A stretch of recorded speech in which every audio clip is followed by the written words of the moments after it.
Hi everybody, my name is Jaden. I'm Jason. And we are the YHWH and the Torah YouTube channel. And we thank you very, very much for hanging out with us and for listening to this. And we apologize for any dogs that we have that are being disruptive, which they always seem to be. And we have 10 pit bulls, and they all are, we call them our alligators with fur.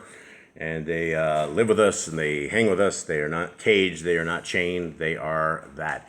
And we are the family who believes that the laws, statutes, and commandments that are found in Genesis, Exodus, Leviticus, Numbers, Deuteronomy are good for all time, for all generations, for all peoples, for all creeds, for all nations, for everybody. It is things that will enhance your life. It will make your life better. And it is the road to the kingdom. And we are stuck with a grace doctrine that is within 30,000 some religions out there, and the grace doctrine says that all you have to do is say a little prayer at 8 years old and acknowledge and call Jesus into your heart, and that is the road to the kingdom for you, and you can live in sin, and that is actually contrary to what scriptures say.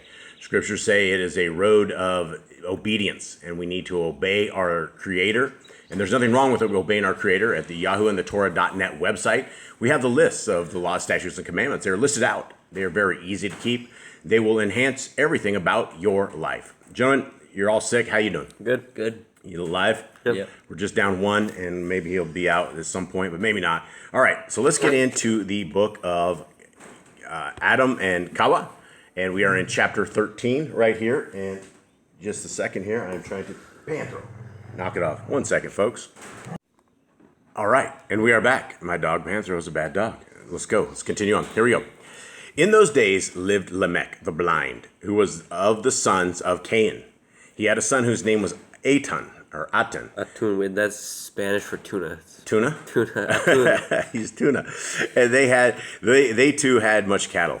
But Lamech was in the habit of sending them to feed with a young shepherd, who tended them, and who, when coming home in the evening, wept before his grandfather, and before his father Atun, and his mother Hazanah, and said to them, "As for me, I cannot feed those cattle alone, lest one come rob me of some of them, or kill me for the sake of them.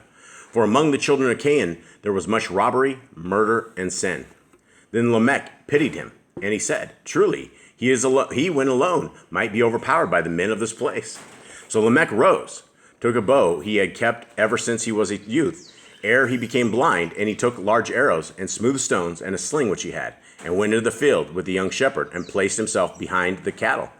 When the young shepherd watched the cattle, thus did Lamech many days. Meanwhile, Qayin, ever since Elohim had cast him off and had cursed him with trembling and terror, could neither settle nor find any one place, find rest in any one place, but wandered from place to place.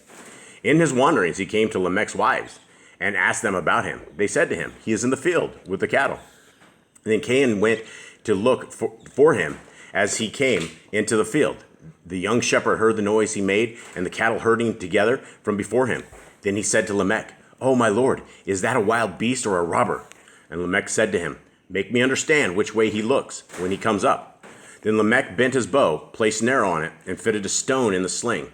And when Qayin came out from the open country, the shepherd said to Lamech, "Shoot! Behold, he is coming!" Then Lamech shot at Qayin with an arrow and hit him in his side. And Lamech struck him with a stone from his sling that fell upon his face and knocked out both his eyes. Then Qayin fell at once and died. Then Lamech and the young shepherd came up to him and found him lying on the ground. And the young shepherd said to him, "It is Qayin, our grandfather, whom thou hast killed. Oh, my lord." Then he was Lamech sorry for it, and from the bitterness of his regret, he clapped his hands together and struck with his flat palm the head of the youth, who fell as if dead. But Lamech thought it was a feint. So he took up a stone and smote him and smashed his head until he was dead. All right. So that's a little more than we usually have about that story. Yeah, so regular. So that kid that he kills is Tubal-Cain. That is his son, isn't it? Yeah, that is. Yeah, so that is his son, and that would be. It should be Tubal-Cain, or is it his grandson? Tubal-Cain's the son of Lamech, I think. Yeah, and it's like the seventh from Cain, I think. So it is. And so the young shepherd, I think, is Tubal-Cain.